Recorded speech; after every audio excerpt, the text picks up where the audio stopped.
ഒറ്റപ്പാലം പാലപ്പുറത്ത് വീട്ടുമുറ്റത്ത് ചെടി നനയ്ക്കുകയായിരുന്ന വീട്ടമ്മയുടെ കഴുത്തിൽ കിടന്ന സ്വർണമാല പൊട്ടിച്ച് മോഷ്ടാവ് കടന്നുകളഞ്ഞു. കയറംപാറ SRK നഗർ കൃപ വീട്ടിൽ സുമംഗലയുടെ മാലയാണ് മോഷണം പോയത്.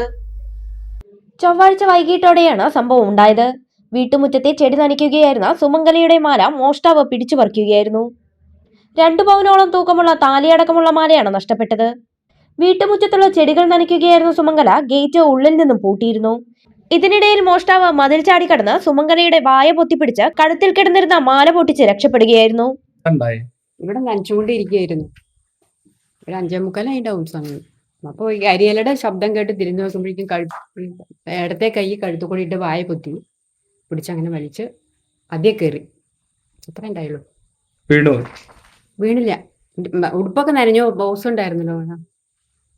എത്ര പവന്റെ മാല? 2 പവന്റെ മാലയും താലും. ആളെ മനസ്സിലായില്ല. എന്ത് വസ്ത്രം ധരിച്ചെന്നെ? ഇതുവരെ ട്രൗസർ ആയിട്ടിരിക്കുന്നു. മാസ്ക് ഇട്ടുണ്ട്. അധികം തടിയൊന്നുമില്ല, നല്ല കളറും ഇല്ല, ഒരു മീഡിയം.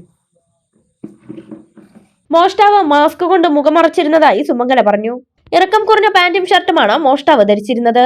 മുൻപും പ്രദേശത്ത് മാലമോഷണങ്ങൾ നടന്നിട്ടുണ്ടെന്നും ഇതുവരെയും മോഷ്ടാവിനെ കണ്ടെത്താൻ പോലീസിനെ കൊണ്ടായിട്ടില്ലെന്നും പ്രദേശവാസികൾ ആരോപിച്ചു. നിരന്തരം ഈ ഏരിയയിലെ കള്ളന്മാരെ ശല്യമുണ്ട്. ഒരു 2 മാസം മുമ്പ് നമ്മുടെ അടുത്ത് തന്നെ ഒരു പാഞ്ചാലി ചേച്ചിയുണ്ട്. അവരുടെ മാല പൊട്ടിച്ചു, രാത്രി പുലർച്ചെ വന്ന് മാല പൊട്ടിച്ച് കൊണ്ടുപോയിരുന്നു. അതേപോലെ ഈ ഏരിയയിൽ ഈ കള്ളന്മാരുടെ ശല്യം നിരന്തരം കാണുന്നുണ്ട്. ഇത് പോലീസ് അന്വേഷിക്കുന്നുണ്ടായിരുന്നു. ഇതുവരെ അതിന് ഒരു വിവരമൊന്നും കിട്ടിയിട്ടില്ല.